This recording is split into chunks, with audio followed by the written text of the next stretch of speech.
माँ का तोहफा। भावनात्मक कहानी।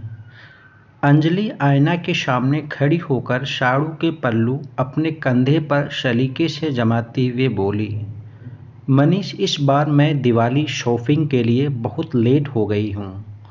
मिसेस गोयल ने तो वृद्धाश्रम जाकर मिठाई और कपड़े बांटकर अपनी पोस्ट फेसबुक में भी डाल दी और मिसेस गर्ग भी अनाथालय में गिफ्ट बांटती हुई अपनी फ़ोटो इंस्टाग्राम में डाली है।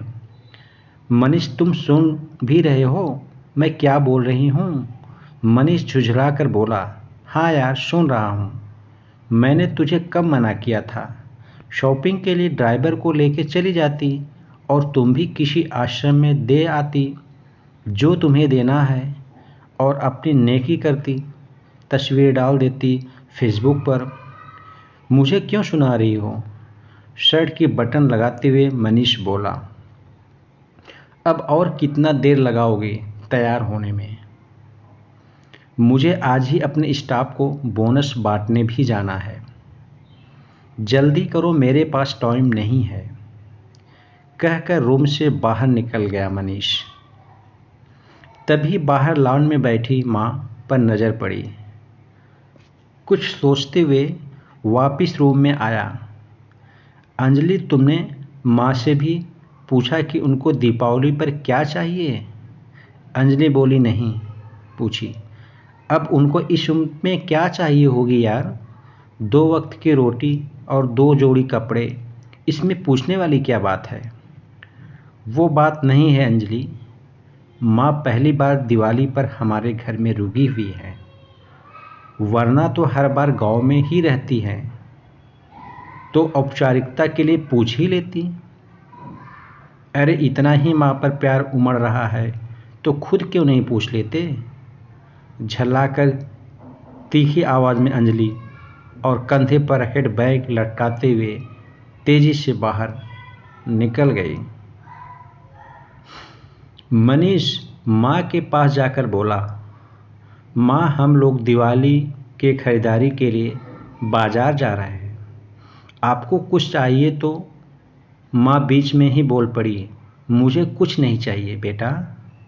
सोच लो माँ, अगर कुछ चाहिए तो बता दीजिए। मनीष के बहुत जोर देने पर माँ बोली, ठीक है, तुम रुको, मैं लिख कर देती हूँ। तुम्हें और बहू को बहुत खरीदारी करनी है, कहीं भूल न जाओ, कहकर सूरज की माँ अपने कमरे में चली गई। कुछ देर बाद बाहर आई और लिस्ट मनीष को थमा दी। मनीष ड्राइवरिंग सीट पर बैठते हुए बोला, देखा, अंजलि माँ को भी कुछ चाहिए था पर बोल नहीं रही थी, मेरे जिद करने पर लिस्ट बना कर दी है। इंसान जब तक जिंदा रहता है रोटी और कपड़े के अलावा भी बहुत कुछ चाहिए होता है। अच्छा बाबा, ठीक है, पर पहले मैं अपनी ज़रूरत की सारी सामान लूँगी, बाद में आप अपनी माँ का लिस्ट देखते रहना, कहकर कार से बाहर निकल गई। पूरी खरीदारी करने के बाद अंजलि बोली, अब मैं बहुत थक गई हूँ, मैं कार में एसी चालू करके बैठती हूँ, आप माँ जी का सामान देख लो। अरे अंजलि, तुम भी रुको, फिर साथ चलते हैं, मुझे भी जल्दी है। देखता हूँ माँ इस दीपावली पर क्या मंगाई हैं, कहकर माँ की लिखी पर्ची जेब से निकालता है। बाप रे, इतनी लंबी लिस्ट, पता नहीं क्या क्या मंगाई होंगी। ज़रूर अपने गांव वाले छोटे बेटे के परिवार के लिए बहुत सारे सामान मंगाई होंगी। और बनो श्रवण कुमार, कहते हुए गुस्से से मनीष की ओर देखने लगी, पर ये क्या? मनीष की आंखों में आंसू और लिस्ट पकड़े हुए हाथ सूखे पत्ते की तरह हिल रहा था, पूरा शरीर कांप रहा था।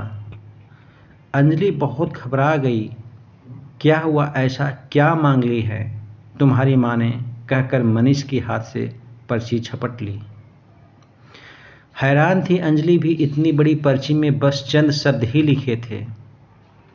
पर्ची में लिखा था, बेटा मनीष, मुझे दिवाली पर तो क्या किसी भी अवसर पर कुछ नहीं चाहिए, फिर भी तुम जिद कर रहे हो तो।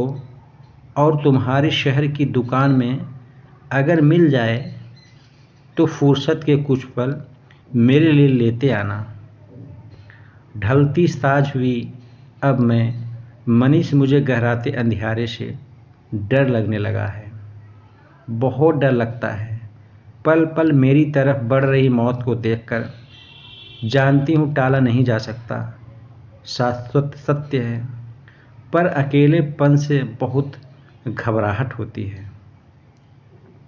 मनीष, जब तक तुम्हारे घर पर हूँ कुछ पल बैठकर मेरे पास कुछ देर के लिए ही सही बात लिया कर मेरा बुढ़ापा का अकेलापन।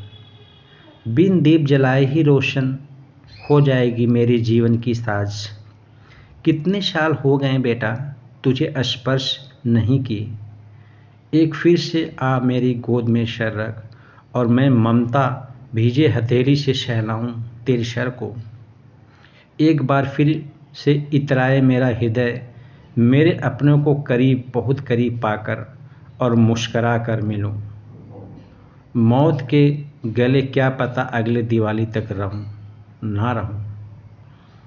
पर्ची की आखिरी लाइन पढ़ते पढ़ते अंजलि फपक फकक कर रो पड़ी। दोस्तों, बुढ़ापा एक ऐसी अवस्था होती है जब अकेलापन बहुत सताता है। अतः आपसे निवेदन है कि अपने माँ बाप के लिए समय ज़रूर निकालें ताकि उनको अकेलापन महसूस ना हो। दोस्तों, यदि वीडियो पसंद आई हो तो लाइक करिए, शेयर करिए और साथ में चैनल को सब्सक्राइब करना बिल्कुल ना भूलें। Thank you.